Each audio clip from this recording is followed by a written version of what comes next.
கலையரசன், தீபா பாலு நடித்து வெளிவந்திருக்கிற கொலைச்சேவல் படம் எப்படி இருக்கு அப்படின்றத பார்த்துடலாம். இப்போ படத்தின் கதை என்ன அப்படின்றத பார்த்துருவாங்க. ஆணவ படுகொலையை பற்றி இந்த படம் சொல்ல வந்திருக்கிறது. இதில் கலையரசன், தீபா பாலு பார்த்தீங்கன்னா காதல் திருமணம் செய்து கொள்கிறார்கள். தீபா பாலு பார்த்தீங்கன்னா நிறைமாத கர்ப்பிணியாக இருக்காங்க. அவங்க கொலை வழக்கப்படி பார்த்தீங்கன்னா நிறைமாத கர்ப்பிணியாக இருக்கும்போது குலதெய்வங்களுக்கு போய் பார்த்தீங்கன்னா கோழி ஆடு இதெல்லாம் பலி கொடுத்துட்டு வழிபட்டு வருவது வழக்கம். அப்படி இருக்கும்போது பார்த்தீங்கன்னா அவங்க குடும்பத்தோட, அதாவது கலையரசன் குடும்பத்தோட கிளம்பி குலதெய்வ கோயிலுக்கு போறாங்க. அங்க போகும்போது பார்த்தீங்கன்னா அங்க ஒரு சம்பவம் நடக்குது. அந்த சம்பவத்திலிருந்து யாரு கலையரசனும் தீபாபாலும் தப்பித்தரல இல்லையா, என்ன நடந்துச்சு அப்படின்றதுதான் ஒட்டுமொத்த கதையே. இதுல பார்த்தீங்கன்னா ஆரம்பிக்கும் போதே இந்த கதை பார்த்தீங்கன்னா ஒரு நாவல் டைப்ல தாங்க ஆரம்பிக்கிறது. பார்த்தீங்கன்னா ஆரம்பத்திலிருந்து இறுதி வரைக்குமே ஒரே ஒரு நேர்கோட்டில் தான் அந்த கதையை அமைச்சிருக்காங்க. இடையில பிளாஷ்பேக் நம்மளை போர் அடிக்கும் செஞ்சிருக்கிறது. அது என்ன அப்படின்னு பார்த்தீங்கன்னா, இங்கே குலதெய்வ வழிபாட்டுக்கு கிளம்பி போகும்போது ஒட்டுமொத்த கலையரசன் குடும்பமும் கிளம்பி வண்டியில் போக ஆரம்பிச்சிடறாங்க. இங்கே தீபா பாலும் கலையரசனும் பார்த்தீங்கன்னா பைக்கில் வர நீ முன்னாடி போகுன்னு சொல்லிடுறாங்க. அப்போ போகும் பொழுது கலையரசனும் தீபாவளும் பைக்கில் போய்கொண்டே இருக்கும் பொழுது அங்கே பிளாஷ்பேக் ஆரம்பிக்கிறது. எப்படின்னா தீபா பாலு எப்படி லவ் போனார் வந்தார் அப்படின்ற விஷயங்கள் எல்லாம் சொல்கிறாங்க.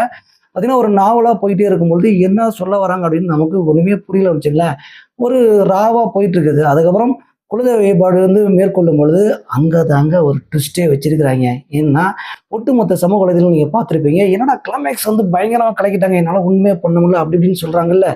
அது ஒன்றுமே கிடையாது. கிளைமேக்ஸில் தான், அதாவது கலையரசனும் தீபாபாலும் மேரேஜ் பண்ணதுக்கு அப்புறம் அவங்களுக்கு உள்ள ஆல்ரெடி ஒரு பிரச்சனை இருந்திருக்கு. அந்த பிரச்சனைக்கு அப்புறம் திரும்ப ஒரு பிரச்சனை பண்ண வரும் பொழுது அங்கே பார்த்தீங்கன்னா பதைக்க வைக்கிற ஒரு விஷயம் நடக்கிறது. அதாவது எப்படியாவது இரண்டு பேரையும் பார்த்தீங்கன்னா சோழியை முடிச்சிடணும் அப்படின்னு சொல்லிட்டு வராங்க. அதாவது யார் வீட்டிலனா தீபாவளியோட குடும்பத்தினரும் அவங்க தம்பிகள்லாம் சேர்ந்து அங்கே வரும் பொழுது எப்படியாவது நம்ம பொண்டாட்டியை காப்பாற்றி ஆகணும் அப்படின்னு சொல்லிட்டு அங்கே தூக்கிட்டு ஓடுவார் பாருங்க. அந்த அடிக்கும் போது அந்த பதட்டம் இருக்குது பார்த்தீங்களா, உச்ச கட்டத்துக்கு கொண்டு போயிருக்காங்க. இதில் மேக்கிங்கில் தாங்க ரொம்ப ரொம்ப சூப்பராக பண்ணியிருக்காங்க. சவுண்ட் எஃபெக்ட் கலைக்கு எடுத்துகிட்டு அப்போ இந்த சீன்லலாம் கேமரா ஒர்க்கில் தான் இந்த கிளைமேக்ஸே இந்த அளவுக்கு பேசப்படக்கூடிய ஒரு விஷயமாகவே இருக்கிறது. ஏன்னா கேமரா கொஞ்சம் சொதப்பியிருந்தா கூட ஒட்டுமொத்த விஷயங்களுமே நமக்கு பார்த்தீங்கன்னா இது சினிமாட்டிக்காகவே போயிருக்கும். அந்த அளவுக்கு ஷார்ப்பாக எல்லா ஷார்ட்டையும் செதுக்கி எடுத்திருக்காப்புல. இதுக்கு தகுந்தா போல கலையரசனும் சூப்பராக நடிச்சிருக்காங்க, தீபாவும் சூப்பராக நடிச்சிருக்காங்க.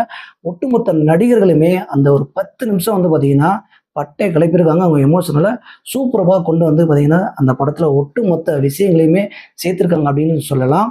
இதில் ஆரம்பத்திலிருந்து எதை நோக்கிதான் அந்த கதை போயிட்டுருக்கு அப்படின்னு பார்க்கும்பொழுது கிளைமேக்ஸில் அந்த ஆவணக்கொலையை பற்றி தெளிவாகவே சொல்லியிருக்கிறாங்க. ஆனால் இன்னும் ஆழமாக பதிவு பண்ணியிருக்கணும் அப்படின்னு தான் எனக்கு தோணுகிறது. ஏன்னா அந்த 10 நிமிஷம் மட்டும் நமக்கு போதாதுங்க. ஆரம்பத்திலேருந்து ஒரு விஷயங்களை ஸ்க்ரீன் பிளேயில் நிறைய விஷயங்களை அப்ளை பண்ணிட்டு வந்திருந்தால் தான் நமக்கு அந்த இடத்துல அந்த கிளைமேக்ஸில் இந்த அளவுக்கு சுவாரஸ்யமாக போகுது இல்லையா, அந்த எடுத்திருக்காங்க அந்த விஷயங்கள், எமோஷனல் இதெல்லாம் கனெக்ட் ஆகும்.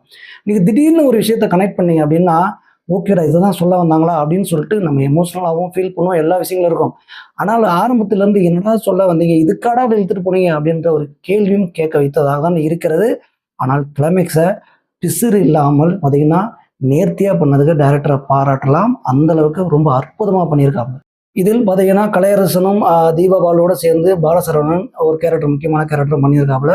அவரும் பார்த்தீங்கன்னா ஒரு பங்கு நல்லா பண்ணியிருக்காங்க. மற்ற ஒட்டுமொத்த கேரக்டரும் சூப்பராக பண்ணியிருக்காங்க. இதில் நம்ம ஆரம்பத்தில் சொன்ன மாதிரி ஏன்னா மியூசிக் டைரக்டர் ரொம்ப ரொம்ப நல்லாவே பண்ணியிருக்காரு. சாந்தன் அவர்கள் அவர் பேக்ரவுண்ட் மியூசிக் அந்த படத்துக்கு உயிரே கொடுத்துருக்குன்னு சொல்லலாம். அதுக்கப்புறம் சவுண்ட் எஃபெக்ட் ரொம்ப ரொம்ப அற்புதமாக பண்ணியிருக்காருங்க. இதில் அங்கங்கே போர் அடிக்கிறதுக்கு, அதாவது ஃப்ளாஷ்பேக் சில இடத்துல நம்ம போர் அடிக்க ஆரம்பிச்சது பார்த்தீங்கன்னா தொடர்ந்து படம் ஆரம்பிச்சதுலேருந்து இந்த கிளைமேக்ஸ், அதாவது இந்த பிரச்சனை வர்றதுக்கு முன்னாடி வரைக்குமே வளவலா குளவலான்னு பேசிக்கிட்டே இருக்கிறாங்க.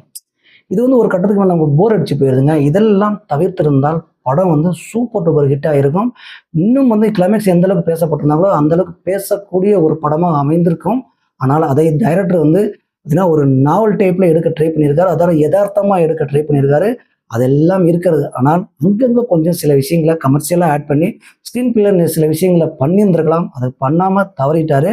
ஆனால் பார்த்தீங்கன்னா இந்த கிளைமேக்ஸ்க்காக படத்தை ஒரு தடவை பார்க்கணுன்னு நமக்கு தோண வச்ச ஒரு படம். ஆனால் குழந்தைகள் தயவுசெய்து இந்த கர்ப்பிணி பெண்கள், அது ரொம்ப எமோஷன் ஆகிற பெண்கள்லாம் இந்த படத்துக்கு நான் போவேனானே சொல்லுவேன். ஏன்னு கேட்டிங்கன்னா யூஎஸ் சர்டிஃபிகேட் தான் கொடுத்துருக்காங்க. ஆனால் 16+ தான் பார்க்குற மாதிரி இருக்குது.